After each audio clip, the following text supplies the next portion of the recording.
Oh, it was another ugly one. It was another ugly one. But the Eagles, somehow, some way, live on to see another day.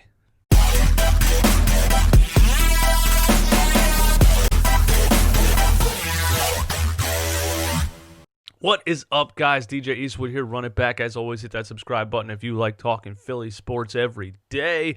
Listen, man, the Eagles played the Redskins yesterday, and at the beginning of the season, this looked like an easy stretch. This looked like the easy part of the season. We get to play the Giants. We get to play the Redskins 2 games in a row. These should be 2 blowouts, and we shouldn't even be talking about it. But it's not.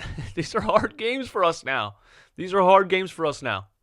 And it's because we're playing with a practice squad, and we have the worst defense I've ever seen in my life.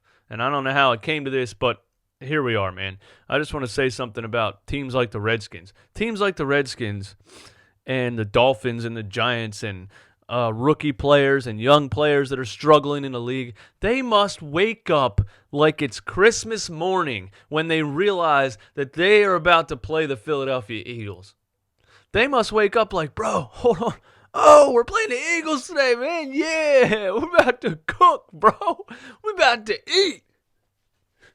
We're playing the Eagles, man. We're about career day for everybody. Everybody, career day, man.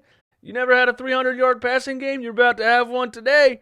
You never had a 150-yard, 2-touchdown receiving day? You're about to have one today. We're playing the Eagles, boys. Woo! Oh, man, it's just so bad. How is this defense this bad? Dude, how? Oh, God. Ronald Darby getting burned by young, no-name nobodies. Malcolm Jenkins nowhere to be found, not covering the field. Haven't seen a linebacker make a play on anybody all season. I don't even know any of our linebackers' names at this point. Haven't seen a defensive end make a nice play on the quarterback in like 2 years. It's just so bad. There's absolutely nothing good about this defense right now. There's nothing good about it, man. It's so hard to watch. And then Carson has to lead us to victory against everybody with nobody on his offense. Oh, it's wild, man. It's just wild. Listen. Carson Wentz does it again, man. Carson Wentz does it again. I don't want to hear it. I don't want to hear it from the haters, man.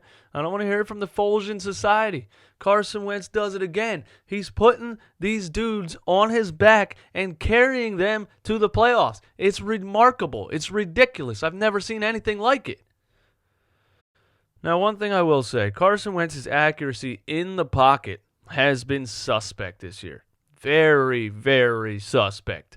I mean, a lot of times he's trying to throw a 4-yard flat pass to a running back and misses him by a mile.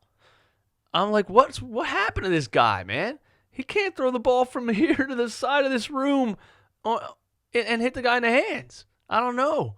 But as soon as he gets outside the pocket and he stops processing, his brain stops being analytical, and he just goes on natural instinct and reaction, he's unbelievable. He is unbelievable. When he rolled out and hit Miles Sanders in the back of the end zone, when he was rolling out and he was running, and I saw the line of scrimmage line, the blue line, and I said out loud, I said, this is where Carson Wentz makes a magical play right here. And he throws an absolute laser past 3 people down the sideline and hits Miles Sanders in the back corner of the end zone. It was just one of the most ridiculous throws I've ever seen.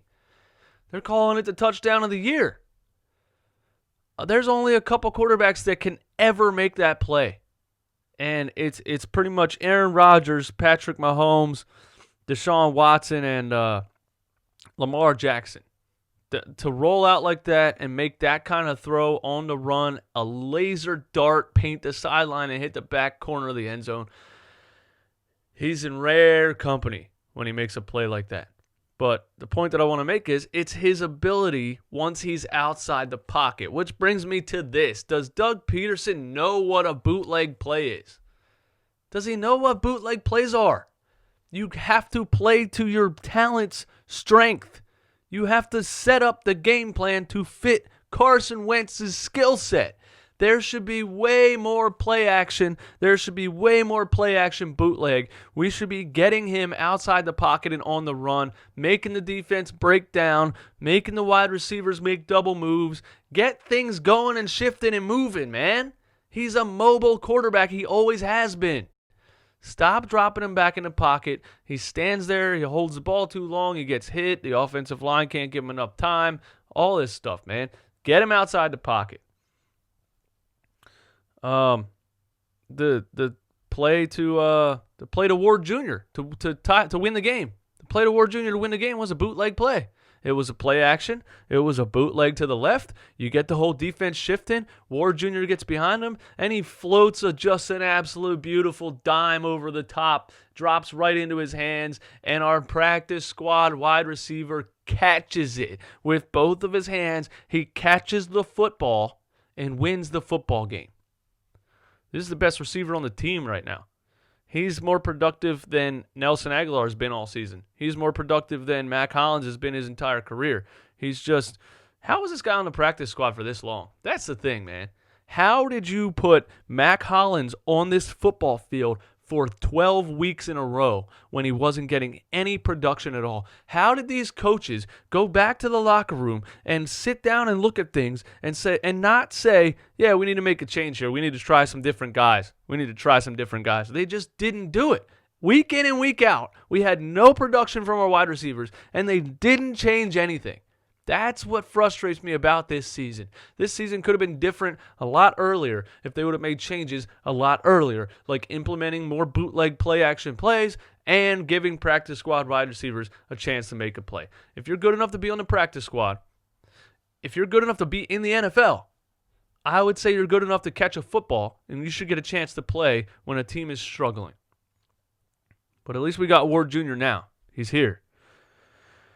And hey, I think when he scored that touchdown and he bent over, I think he was crying, dude. Because that's a beautiful story. Because a player like that doesn't know if they're ever going to get on a football field in the NFL. He might have been a practice squad wide receiver his whole career, which is fine, decent living, but he probably never thought he was going to be in an NFL game catching a game-winning touchdown. That is beautiful. I felt so good for the guy, man. I wanted, that's just awesome, man. I'm so happy for him.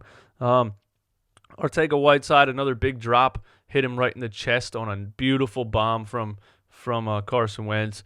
Dallas Goedert had a big drop in the first half. It just continues. The drops on this team are just absolutely out of this world. The Philadelphia droppers. It happens in the first half of every single game. We come out sluggish. We come out with no energy. Carson Wentz is inaccurate. Our wide receivers can't catch anything. And then something happens in the second half, and we come out and we look like a pretty good football team. I don't know. I can't figure it out, man. You guys tell me what the hell's going on. I don't know.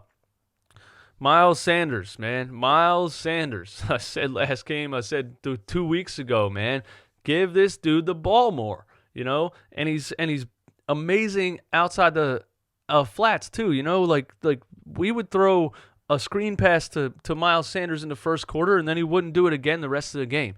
I'm saying, get this guy the ball, man. Get him the ball. And finally, we threw 5 different flat screen passes to him, man, and he always makes a play.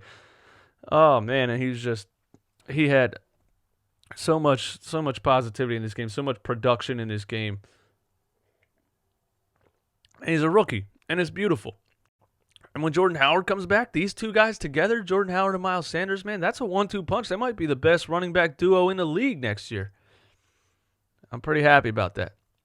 I will say that on the 3rd and 11, when I saw Carson hand the ball off to Miles Sanders, I was about to blow a gasket, dude. I was about to light the damn house on fire. I could not believe that Doug Peterson called a run play on 3rd and 11, but Miles Sanders made a boom, quick move and turned it into 50-some yards, dude. So that was one of those, no, oh, yeah.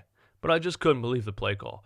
Unless it was a give-up play and they wanted to punt, there's no way Doug Peterson knew that he was going to turn that into a 60-yard run. So Doug Peterson's still one of the worst coaches I've ever seen in my life. I'm going to stick to that.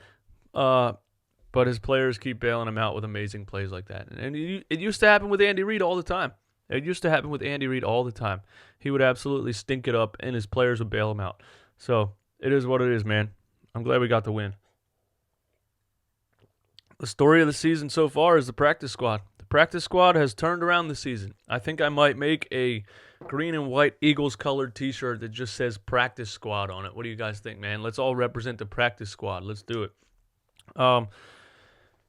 But yeah, I know I talk about Doug Peterson the way I talk about him. There's just something about him I can't stand. I just don't think he really understands what he's doing for the most part, and he needs a really good offensive coordinator to help him out, and Mike Groh is not one of those. But I will say that they put together a decent game plan in this game. They executed. They balanced the run and the pass pretty well. I would have liked to see more run to set up the pass, play action, bootleg type of stuff, but I would say they called a pretty good game offensively. Jim Schwartz, I don't know what's going on over there. I don't know what is happening on the defensive side of the ball, but Jim Schwartz has to know that his job is pretty much done at the end of this season. There is no way they bring him back. If they bring Jim Schwartz back after having easily the most disappointing defense in the NFL, and I say disappointing meaning what the expectations were at the beginning of the season and what the production happened. You know, like the Dolphins and stuff were expected to be bad. But when you're expected to be good and you're absolutely atrocious, yeah, I don't see Jim Schwartz coming back next year. I don't know, man. Let me know what you guys think, man.